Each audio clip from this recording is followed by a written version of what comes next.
So let's take a look at Cal's schedule now. As you see, they start things off with UC Davis right out the gate, August 31st. Then how about the test on the road at Auburn week 2, EJ? Yeah, that's going to be a big test. I know they played Auburn in Cal last year, but now they head on the road. Yep, it was a close game.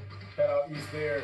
I believe the first home ACC game, similar to what we were just talking about, Stanford, is against Miami, and that's again October 5th.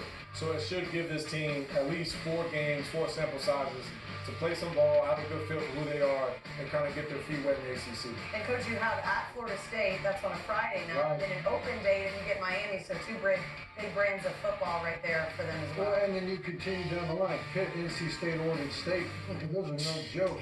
None of those, Wake Forest.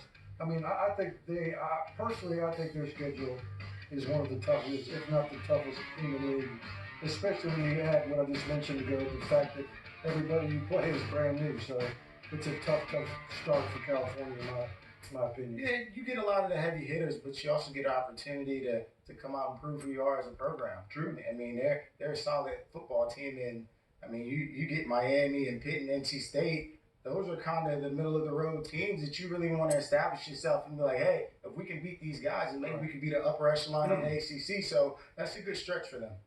Especially right there in the middle, you said all of those ones that are so tough. They end things with a couple of home games. You've got Syracuse at home, you've got Stanford at home, and then EJ, another test for them as they end things on the road at SMU. Yeah, and the good thing that I noted is good weather on the back end, right? Because look, at least you're you get Syracuse at home. They play in the Dominion, but you get them out there in Berkeley. Then also Stanford, which is not going to be a long trip right there in the Bay Area.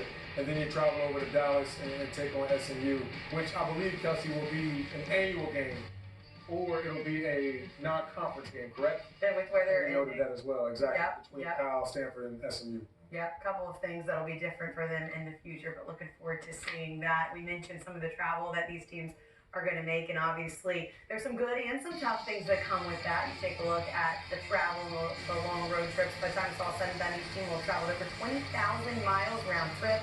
Cal's average away game is over 2,400 miles from Cal Berkeley, so something to keep an eye from Berkeley rather, something to keep an eye on there with travel. Obviously, you have new opportunities, new recruiting opportunities, and families that can travel all over the country and see different parts of the world